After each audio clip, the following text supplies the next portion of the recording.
wabarakatuh. Waalaikumsalam warahmatullahi wabarakatuh. Bismillahirrahmanirrahim. Alhamdulillahi rabbil alamin. Allahumma salli wa sallim ala sayyidina Muhammadin wa ala alihi wa sahbihi ajma'in, amma ba'du. Fa inna asdaqal hadits kitabullah wa khairal hadi hadi sayyidina Muhammadin sallallahu alaihi wasallam, wa syarrul umuri muhdatsatuha wa kullu muhdatsatin bid'ah wa kullu bid'atin dhalalah wa kullu dhalalatin finnar. Subhanaka la ilma lana illa ma 'allamtana innaka antal alimul hakim. Rabbi shrah li sadri wa yassir li amri wahlul 'uqdatam min lisani yafqahu qawli, amin. Yang sama-sama kita hormati dan muliakan para asatiz, para orang tua, para sesepuh, segenap pengurus dan jamaah Masjid Al-Anwar yang dimuliakan oleh Allah. Alhamdulillah, kita masih bisa hadir di majlis ilmu, majlis yang sangat diridhoi oleh Allah dan para malaikatnya, majlis yang insya Allah setiap kita hadir menyebabkan dosa dan kesalahan kita diampuni oleh Allah Subhanahu wa ta'ala. Kita awali pengajian ini dengan membaca suratul Fatihah. Kita lihatkan pahalanya sampaikan kepada pengarang kitab yang kita kaji, yaitu Syekh Muhyiddin Abu Zakaria Yahya bin Syaraf An-Nawawi Ad-Dimashqi, juga kepada orang-orang yang telah berjasa mewakafkan harta dan tanahnya untuk kepentingan masjid kita ini, pada orang tua kita, kakek nenek kita, sanak famili, saudara serta guru-guru kita yang telah meninggal dunia. Wabil khusus mereka yang pernah menyebarkan ilmunya di tempat kita, di antaranya almarhum Al-Ma'fullah Kiai Haji Ahmad Rifyan Hidayat LC, almarhum Al-Ma'fullah Kiai Haji Abdul Rashid bin Haji Muhammad Siddiq, almarhum Al-Ma'fullah Kiai Haji Abdul Rahim bin Haji Muhammad Siddiq, almarhum Al-Ma'fullah Kiai Haji Anwar bin Haji Muhammad, almarhum Al-Ma'fullah Kiai Haji Abdul Rahman bin Haji Salihun. Semoga Allah Subhanahu wa ta'ala ampuni segala dosa dan kesalahannya, Allah terima amal ibadahnya, Allah jadikan kuburnya raudhah min riyadil jannah biniyatil qabul wa bijahir rasul. Al-Fatihah.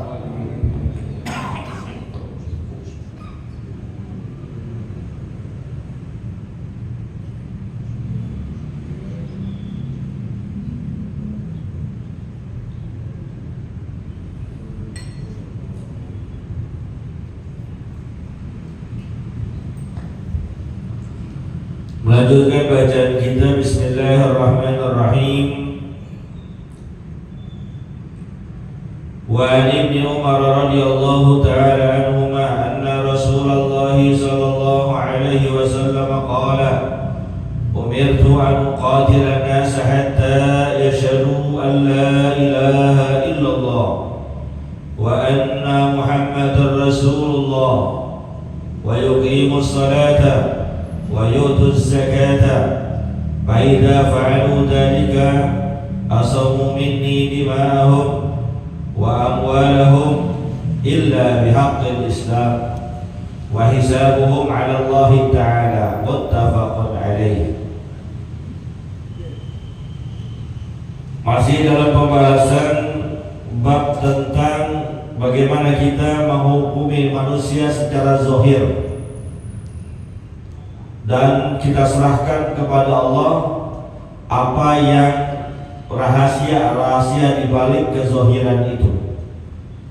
Ada sebuah hadis yang diriwayatkan oleh sahabat Nabi bernama Abdullah bin Umar radhiyallahu taala anhuma, bahwasanya baginda Rasulullah sallallahu alaihi wasallam bersabda, umirtu an uqatilan nasa hatta yashhadu an la ilaha illallah wa anna Muhammadar Rasulullah. Kata Sayyidina Abdullah bin Umar, Rasulullah SAW bersabda, aku diperintahkan untuk memerangi manusia sampai mereka bersyahadat kepada Allah dan bersyahadat bahwasanya Muhammad adalah utusan Allah.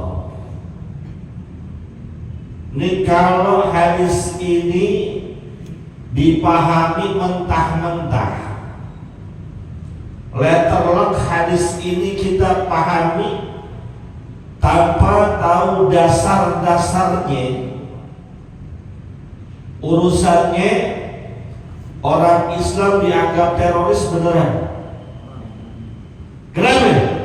Setiap orang yang tidak bersyahadat, berarti setiap orang yang bukan orang Islam boleh diperangi.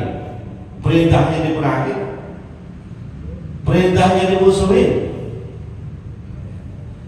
Maka itulah gunanya hadir duduk ngaji, bukan sekedar baca terjemahan.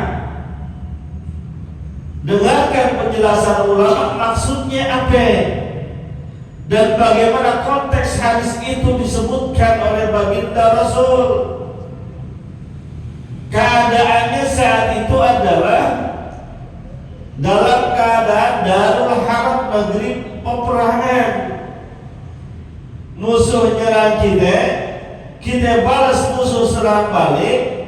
Maka selama mereka belum bersyahadat kepada Allah, belum mengucapkan asyhadu alla ilaha illallah wa asyhadu anna Muhammadar Rasulullah, perangi. Kenapa? Dia musuhin kita. Kalau kita nggak perangin dia, dia yang bakal perangin kita. Konteksnya dalam Darul Harb, masa peperangan. Kalau dalam masa damai, orang kafir gak musuhin kita, gak disusahin kita untuk ibadah, gak diganggu kita menjalankan ritual agama yang kita yakini kebenarannya, maka hidup berdampingan secara damai bukan saja boleh, wajib hukumnya. Maka lihat strategi dakwah baginda Rasulullah sallallahu alaihi wasallam ketika hijrah dari Mekah ke Madinah. Ada 3 strategi dakwah baginda Rasul yang sangat luar biasa. Pertama, mendirikan masjid. Selepas itu mengajak orang sholat berjamaah. Lalu yang kedua, mempersaudarakan penduduk Madinah dengan penduduk Mekah yang baru datang. Sudah dipersaudarakan. Yang ketiga, membuat fakta integritas terhadap semua komponen yang ada di kota Madinah, baik muslimnya, Yahudinya, Nasraninya, dipersaudarakan, dibikin akur dan damai. Rasulullah membuat akur suku Aus dan Khazraj. Rasulullah membuat akur Bani Nadir, Bani Qainuqa dan lain sebagainya untuk sama-sama mempertahankan dan menjaga kemerdekaan kota Madinah. Berbeda agamanya, berbeda latar belakang suku budayanya, tapi ketika sama-sama sudah menjadi penduduk kota Madinah, pertahankan. Itu dalam keadaan damai. Kita juga begitu. Di negeri lagi damai, kita sholat gak ada yang gangguin. Mau menjalankan perintah agama kita gak ada menghalang-halangi. Maka tidak ada pilihan lain kecuali hidup berdampingan secara damai kepada orang-orang yang berbeda agama dengan kita. Gunakan konsep lakum dinukum waliyadin. Bagimu agamamu, bagiku agamaku. Silahkan kau jalankan ibadah ritual agama sesuai dengan yang engkau yakini. Aku pun begitu, menjalankan perintah agama yang saya yakini kebenarannya. Jangan saling ganggu, jangan saling hujat, dan jangan saling ngata-ngatain. Jangan mentang-mentang kita mayoritas setiap hari Minggu kita sweeping, makhluk yang mau ke gereja kita jaga-jagain. Gak boleh. Atas dasar apa kita melakukan itu? Jangan mentang-mentang kita mayoritas seenaknya kita ngata-ngatain Tuhan mereka. Gak boleh. Dan itu memang ada larangannya dalam agama. Janganlah engkau menghina, mengejek Tuhan-Tuhan yang menjadi sesembahan mereka. Kenapa?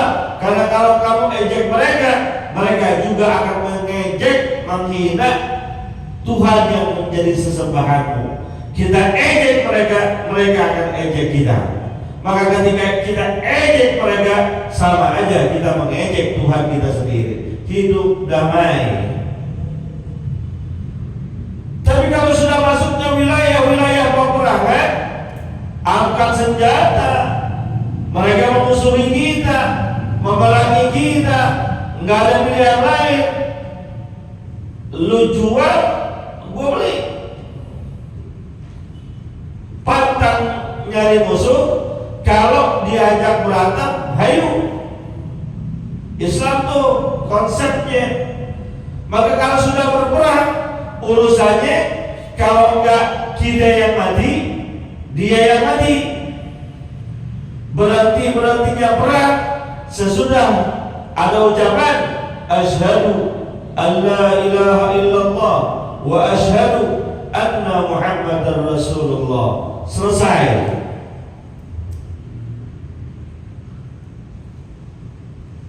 Makanya ada sebagian orang yang mungkin picik dalam memahami hadis ini, sehingga setiap yang berbeda agama dengannya dianggap musuh,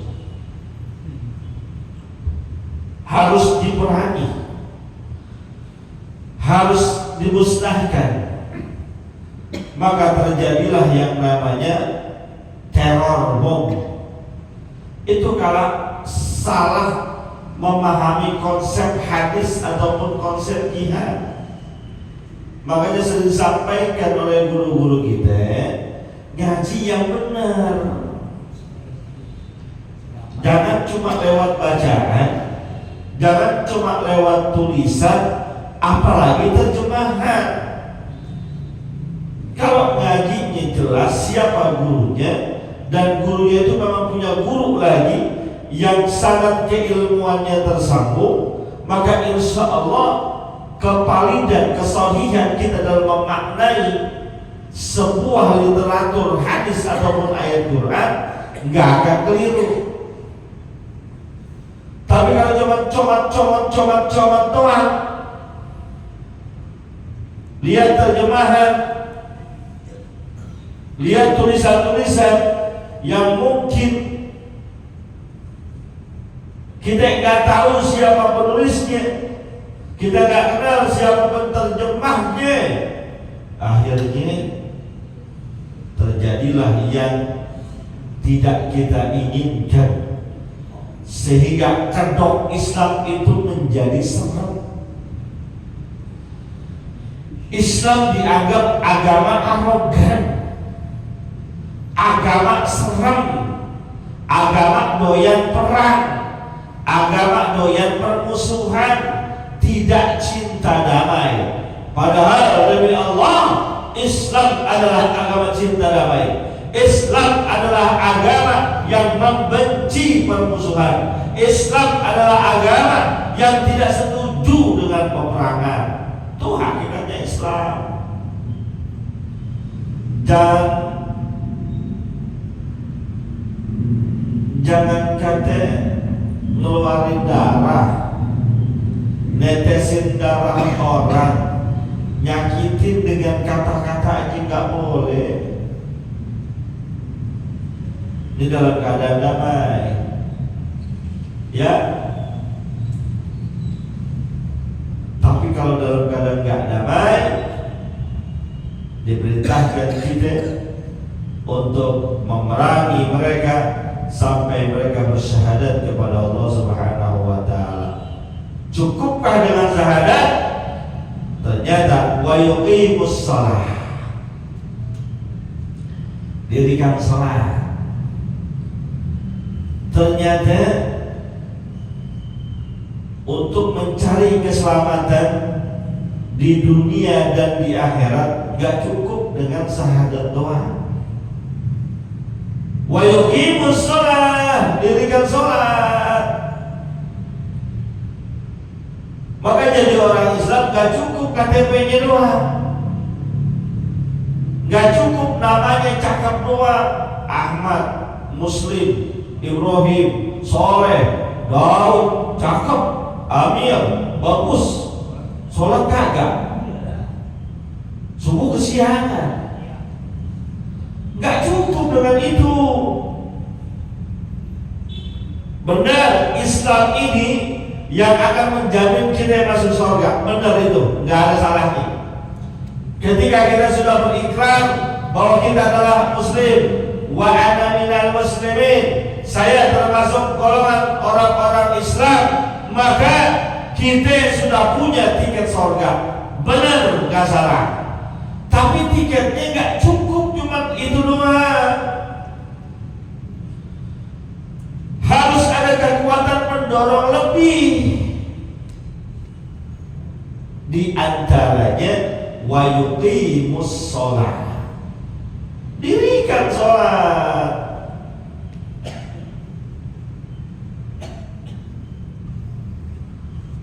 Cuma 5 waktu kok kayaknya berat banget.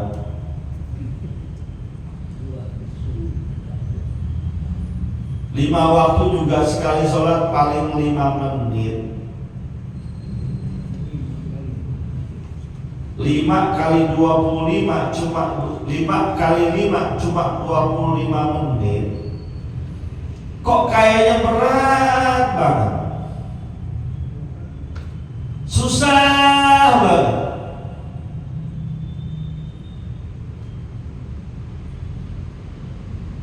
Udah azan tuh, iya dah tak sebentar lagi. Udah 1:30, iya bentaran baru 1:30. Udah 1:30, tiba baru 1:30, waktu asar masih jauh tuh. Maghrib cepetan, waktunya cuma dikit. Bentar lagi lah, 15 menit lagi dah, masih gerah banget. Udah 6:30, iya bentaran aja lagi. Pantas kata Allah Subhanahu wa ta'ala, wa innaha lakabiratun illa 'alal khashi'in. Sesungguhnya yang namanya salat itu berat kerjainnya, kecuali bagi mereka yang benar-benar khusyuk dan takut kepada Allah. Maka beruntung kita seandainya tatkala melaksanakan salat gak nunda-nunda. Beruntung kita seandainya ketika mengerjakan sholat gak ada rasa malesnya. Karena seandainya pun masih ada rasa males, kita masih mau melawannya dan terus mengerjakannya. Pertarungan berat itu. Beda dengan orang munafik. Ketika datang waktu sholat malas mengerjakannya, sampai rasa malas itu mengalahkan dia sehingga meninggalkan sholatnya. Orang yang masih ada imannya, walaupun malas kerjainnya, berat kerjainnya, dilawan, tapi tetap dikerjain. Kalau orang munafik enggak. Wa idza qamu ila salati qamu kusala. Apabila mereka bangun berdiri untuk sholat, ngerjainnya malas-malasan, bahkan sampai tidak mengerjakannya. Kusala,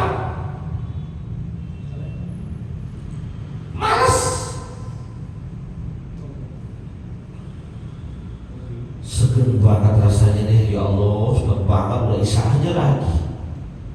Ya Allah, udah zuhur aja lagi. Cuma ya Allah doang. Tapi nggak dikerjain.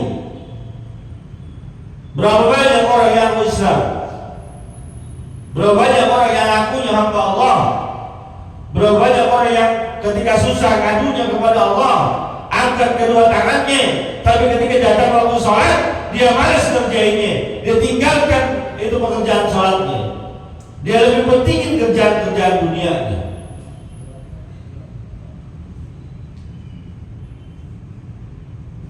Maka dalam surat Maryam Allah Subhanahu wa taala gambarkan bahwa lawan min ba'di khalqun adaa'u shalah wa tabahu syahawat fasawfa yalqawna ghayya.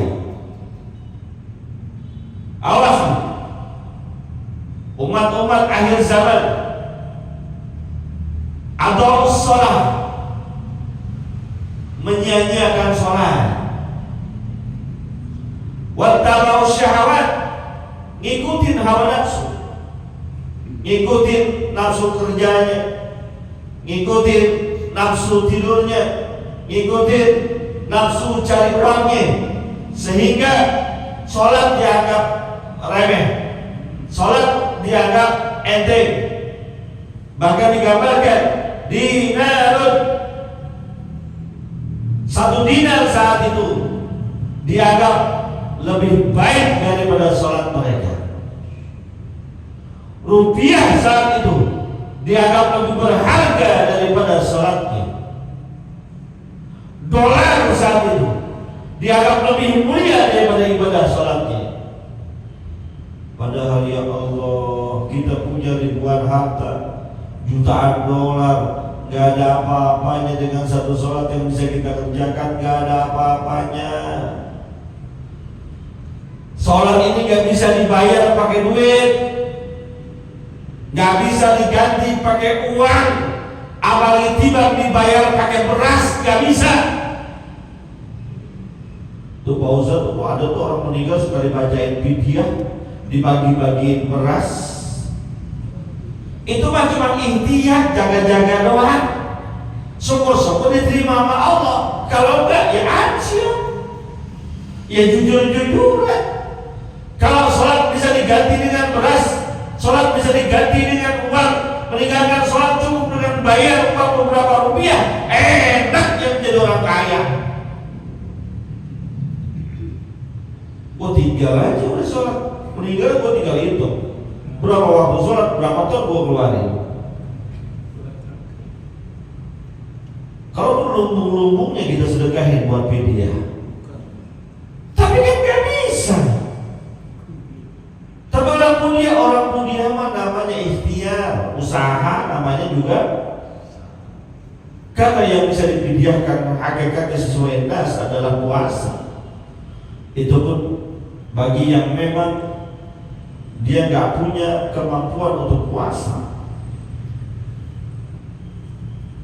Yang sholat yang nggak bisa diganti, apalagi zaman beras berapa mut yang dioper-oper. Ya kan dioper-oper, udah dikasih kembali lagi. Coba lihat orang bayar mut. Ya mohon maaf, bukan saya menghina, enggak, itu merupakan bagian dari ikhtiar. Beras ini banyaknya 300 mut, kan kujadikan membayar kodok puasa almarhum Fulan bin Fulan sebanyak 300 hari puasa yang ditinggalkannya. Beras ini saya serahkan kepada bapak-bapak yang ada di sebelah kanan semuanya. Yang sebelah kanan saya terima, saya serahkan lagi. Kan begitu. Saya terima wakilnya, balik yang ke kiri. Beras ini banyaknya 300 mot, kan kujadikan untuk membayar kodok puasanya almarhum Fulan bin Fulan sebanyak 300 hari puasa yang ditinggalkannya. Maka beras ini saya serahkan kepada bapak-bapak yang sebelah kiri. Saya terima dan saya kembalikan lagi. Lah, dikocet-kocetin. Itu mah bagian dari adat, bagian dari ikhtiar. Silahkan aja.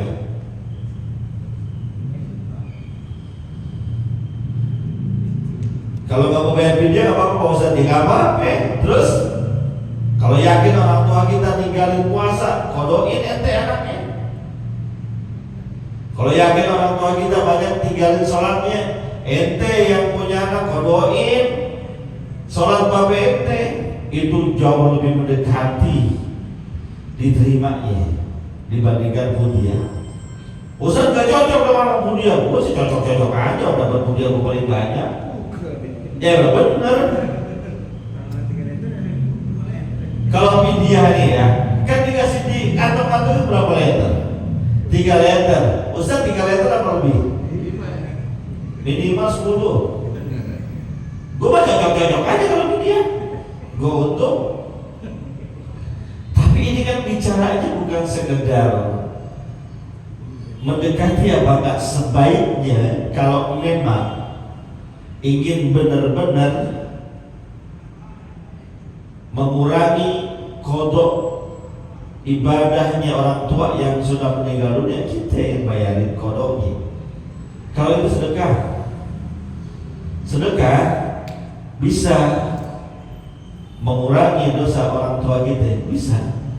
Cuma lambat. Apalagi bersihin dikocet-kocetin, dia lebih lambat lagi. Maka sholatnya, wa yuqimu sholat, karena memang Masya Allah berat banget deh, sholat ini memang berat banget. Dari 1 miliar muslim yang ada di dunia saat ini, kira-kira sholat semua apa kagak? Kagak, jangankan begitu, yang gampang dah. Di lingkungan kita 1 RT yang muslim kira-kira ada 200 orang, 200-200-nya sholat apa kagak?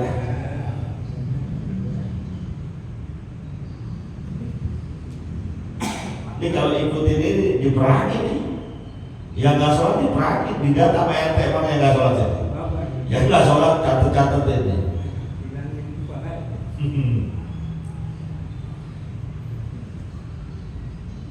Ini menandakan sholat itu merupakan salah satu syarat supaya kita selamat dunia dan akhirat. Yang ketiga, wa yutuz zakah. Kalau dia udah puasa, dia udah sholat, keluarkan zakatnya. Tukhadu min agniyaihim wa tu'radu ila fuqaraihim. Yang namanya zakat diambil dari orang-orang kayanya dan diberikan kepada orang-orang fakir dan miskinnya. Bayar zakatnya, baik yang berkaitan dengan jiwa kita, zakat fitrah, berkaitan dengan harta kita, perdagangan, simpanan, keluarin zakatnya. Apabila sudah sampai haul dan nisabnya, jangan pura-pura bego, jangan pura-pura nggak tahu, jangan pura-pura nggak paham. Ada hitung-hitungannya dengan jelas. 2,5% tuh kalau berkaitan dengan simpanan atau harta kita. Punya duit 1 miliar, 2,5% selama 1 tahun kita miliki, keluarin 2,5%-nya berapa? 2,5% dari 1 miliar berapa? Kalau 1 juta 25.000 ya. Berapa? 2,5 juta atau 25 juta? 25 juta. Banyak apa dikit? Lumayan, bagi-bagi 1 juta semua dapat itu. Keluarin. Jangan main kumpul-kumpulin aja. Kenapa? Di situ ada hak orang lain. Bukan semuanya punya kita. Titipan, kasih haknya. Karena harta yang tidak kita keluarkan zakatnya, dia akan keluar dengan sendirinya karena mungkin urusan-urusan dunia lain. Seharusnya kita keluarin zakat 25 juta atau 2,5 juta, tapi kita nggak keluarkan zakatnya, kita tahan-tahan. Tuh yang 25 juta, yang 2,5 juta bakal keluar dengan sendirinya. Caranya bisa dengan sakitnya kita, bisa dengan hilangnya motor kita, bisa dengan hilangnya mobil kita, bisa dengan hilangnya kesehatan kita, bakal keluar juga. Tinggal pilih mau keluar dengan cara kita sendiri keluarin, atau Allah yang bikin caranya supaya keluar.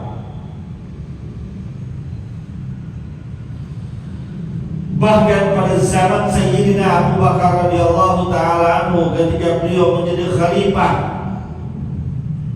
ada sekelompok orang yang ketika datang kewajiban zakat kepada mereka, mereka nggak ada mau bayar zakat.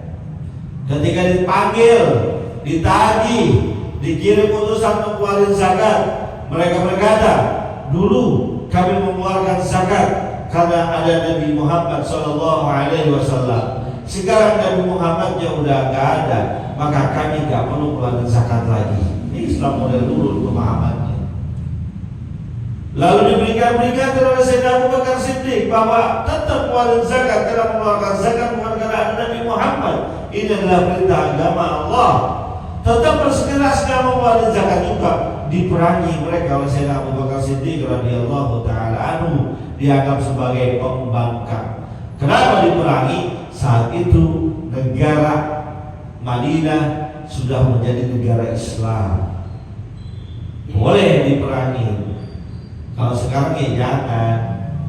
Ada orang kaya nggak mau bayar zakat, harus pasti, ayo kita perangi serbu. Ya nggak boleh, bukan babnya, itu bukan bagiannya. Main serang-serang aja. Ada aturannya, maka fikih itu luas.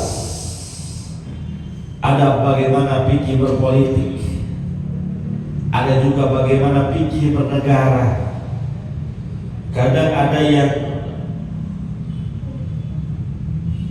menurut kita dalam kondisi normal nggak boleh, tapi ketika dalam kondisi dia adalah aparatur negara diperbolehkan. Itu namanya fikih bernegara. Banyak kasus. Kayak, mohon maaf ya, ini agak sensitif saya nyebutin nih, tapi nggak apa-apa lah. Kayak misalnya mengucapkan selamat hari raya kepada agama lain. Kalau kita yang personal, bukan abdi negara, bukan petinggi negara, itu ada sebagian ulama banyak yang mengharapkan nggak boleh. Walaupun masih ada yang membolehkan juga dalam konteks toleransi. Tapi kalau untuk petinggi negara mengucapkan itu bukan saja boleh, tapi dianjurkan. Kenapa? Konteksnya dia sebagai petinggi negara. Ini yang saya maksudkan fikih bernegara. Luas pemahaman fikih itu luas. Jangan picik gitu, jangan sempit. Maka kadang-kadang kita perlu juga, mohon maaf ya, saya bukan ngajarin nggak benar, bukan. Perlu juga bercengkrama atau mengenal wawasan-wawasan keilmuan orang-orang yang sedikit dianggap liberal. Kita kenal bukan untuk kita amalin, tapi kita pengen tahu alasannya begitu apa. Dengan demikian kita gak jadi gampang nyalain orang. Mohon maaf ya, berapa banyak orang yang sampai saat ini masih suka gak terima dengan pemikirannya almarhum Al-Maqbulah Kiai Haji Abdurrahman Wahid atau Gus Dur. Banyak kami sekarang, Gus Durnya udah mati kapan tahu. Masih banyak yang wah pikirannya kacau sesat. Saya juga dulu begitu. Tapi ketika kita mulai mempelajari wawasan-wawasan, kita kenal pemahaman-pemahaman yang sedikit liberal, tahu cara berpikirnya bagaimana, akhirnya kita memaklumi, oh iya, kenapa beliau seperti itu, konteksnya begini. Kenapa beliau seperti itu, konteksnya begini. Sehingga kita gak gampang nyalain orang, gak gampang menghujat orang, gak merasa pendapat kita yang paling benar. dalam dunia fikih itu luas pemahamannya. Nah ini yang ingin saya maksudkan, bahwa teman-teman semua banyakin ngaji, banyakin juga baca literasi, ngaji dengan berbagai macam guru yang semuanya itu kita jadiin bahan. Kalau di antara guru-guru tersebut ada perbedaan-perbedaan, nggak usah dibanding-bandingin. Masa guru apa bilangnya begini, guru ini bilangnya begini, yang mana yang benar, saya bingung. Kalau ada dasarnya, dua-duanya benar. Itulah fungsinya kita ngaji. Tambah wawasan, tambah ilmu, tambah pintar, tambah cerdas. Sehingga ketika bertemu dengan keadaan-keadaan darurat, kita udah paham, ilmunya begini nih, kita pakai yang ini nih, begitu. Ya. Jadi kalau mau selamat, syahadat kepada Allah, mendirikan sholat, tunaikan zakat. Faidal fa'alu dzalika, apabila mereka sudah ngerjain yang tiga itu, asamu minni dimahum, selamat mereka daripada saya darah-darahnya. Berarti gak boleh dilukain, gak boleh diperangin, apalagi dibunuh, udah gak boleh. Wa walahum, harta mereka juga selamat, gak boleh diambil hartanya sebagai ghanimah. Karena kalau orang perang, kalah perang, orangnya dibunuh, hartanya kita ambil. Boleh itu namanya ghanimah. Ada ghanimah, ada faid. Faid itu yang emang kita sendiri yang dapat. Ghanimah secara keseluruhan, terbagi-bagi. Banyak harta ghanimah. Karena ketika perang kan, kadang perang istri-istrinya dibawa, budak-budaknya dibawa. Ketika kalah, ditarik semua. Budaknya kita miliki, istrinya boleh kita jadikan budak tawaran. Barang bawaannya jadi milik kita. Baju perangnya itu kan mahal-mahal, ada yang baju perangnya dari emas, itu ghanimah, boleh diambil. Tapi kalau mereka bersyahadat, dirikan sholat, tunaikan zakat, udah gak boleh, selamat. Itulah yang saya maksudkan, agama Islam ini cinta damai, gak pengen nyusahin orang, gak pengen bikin orang susah. Enggak, agama ini gak boleh bikin orang susah. Islam itu artinya damai, selamat, sentosa. Gak boleh jadi biang rusuh. Biang rusuh atas nama Islam gak boleh. Biang keributan atas nama Islam gak boleh. Gak boleh nyakitin. Maka saya katakan, kita ini hidup di Jakarta, walaupun mayoritas Islam, kanan kiri kita banyak yang non muslim.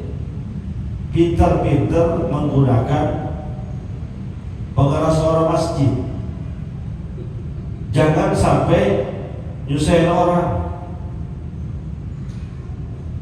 Contohnya, ini sering terjadi lah. Saya termasuk yang gak cocok soalnya. Subuh jam berapa sekarang? Jam 4.25. Jam 4 udah nyalain speaker, nyetel Quran. Syiar Pak Ustaz, biar orang pada bangun subuh. Yang butuh bangun subuh siapa? Orang Islam. Orang Kristen butuh gak bangun subuh? Gak butuh. Maka jangan bangunin dia. Terus ya gak usah setel, ngapain? Kan syiar Pak Ustaz gak demen baca Quran di masjid. Bukan gua gak demen, caranya salah. Jam 4 udah detail kenceng banget. Sementara tetangga kanan kiri depan belakang kita ada yang non muslim yang butuh istirahat. Ada pekerja malam, muslim dia baru pulang jam 3, shift malam, mau tidur, baru teriak-teriak, kedengeran suara speaker kenceng banget. Guru tuh gak dia? Emang kalau dia guru tuh ente gak dosa? Dosa. Walaupun ada setel Quran. Kenapa? Bukan peruntukannya. Tadi pagi, tadi subuh, saya jadi kayak orang bukan orang Kristen, bukan orang agama Islam jadinya. Ya Pak Adi tahu dah tuh. Jam 4 pagi saya ditelepon orang. Saya udah bangun, orang udah kaget. Ini yang nyalain speaker masjid siapa nih? Di sholawatan. Saya kamar mandi rapi sholat. Emang saya mau tegur itu orang karena saya udah kirim duluan di grup masjid. Rapi sholat, HP saya bunyi. Nomor siapa ya saya gak kenal. Pas saya angkat, Ustaz, di masjid lagi ada acara apa ya? Kok jam segini udah jalan? Iya, tar saya suruh berhenti. Buru-buru Pak, saya ke masjid. Kok kayak orang gak ada rame azan jadinya. Berhenti gak? Gak gitu caranya orang Islam. Kebutuhan kita jam 4.25. Kalau 5 menit sebelumnya kita masih nyalain speaker, mungkin masih wajar. Jam 4 mau ngapain?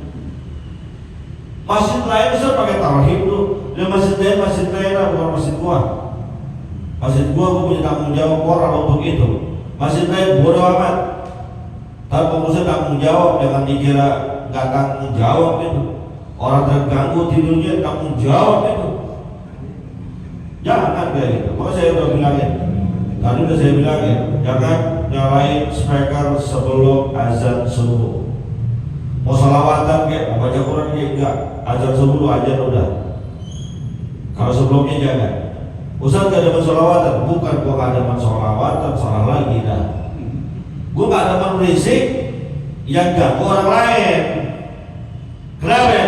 Karena dia yang terganggu, walaupun non muslim, yang terganggu non muslim, mereka punya hak tidur, hak istirahat, tidur dia dilindungi, hak sebagai warga Indonesia. Kita orang Islam kudu jaga, mesti harus hak itu kita hormatin. Begitu namanya Islam.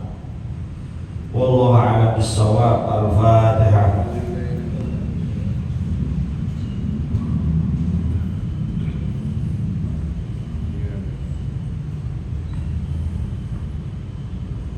Qala Rasulullah sallallahu alaihi wasallam Abdul Mahmud huwa wa nabiyyun min qabli la ilaha illallah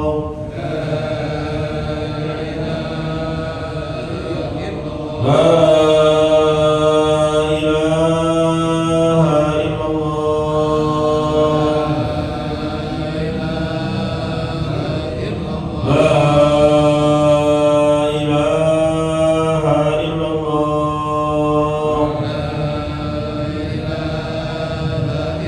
Muhammadur Rasulullah sallallahu alaihi wasallam alaihi wa sallam wa ba'da bi alamna rabbi alimna ma yaqula Allahumma qul lana wa walidina warhamna warhamhum kama rabbawna shighara wa hab lana ya wahhab ilman wa hikmatan wa rizqi razaqu li musahila wa bil ghairi abatta bil huda bil ilmi ali kulli mufaddila wa sallallahu alaihi sayyidina Muhammadin wa alihi wa sallam alhamdulillahi rabbil alamin. Terima kasih. Mohon maaf. Assalamualaikum warahmatullahi wabarakatuh. Waalaikumsalam.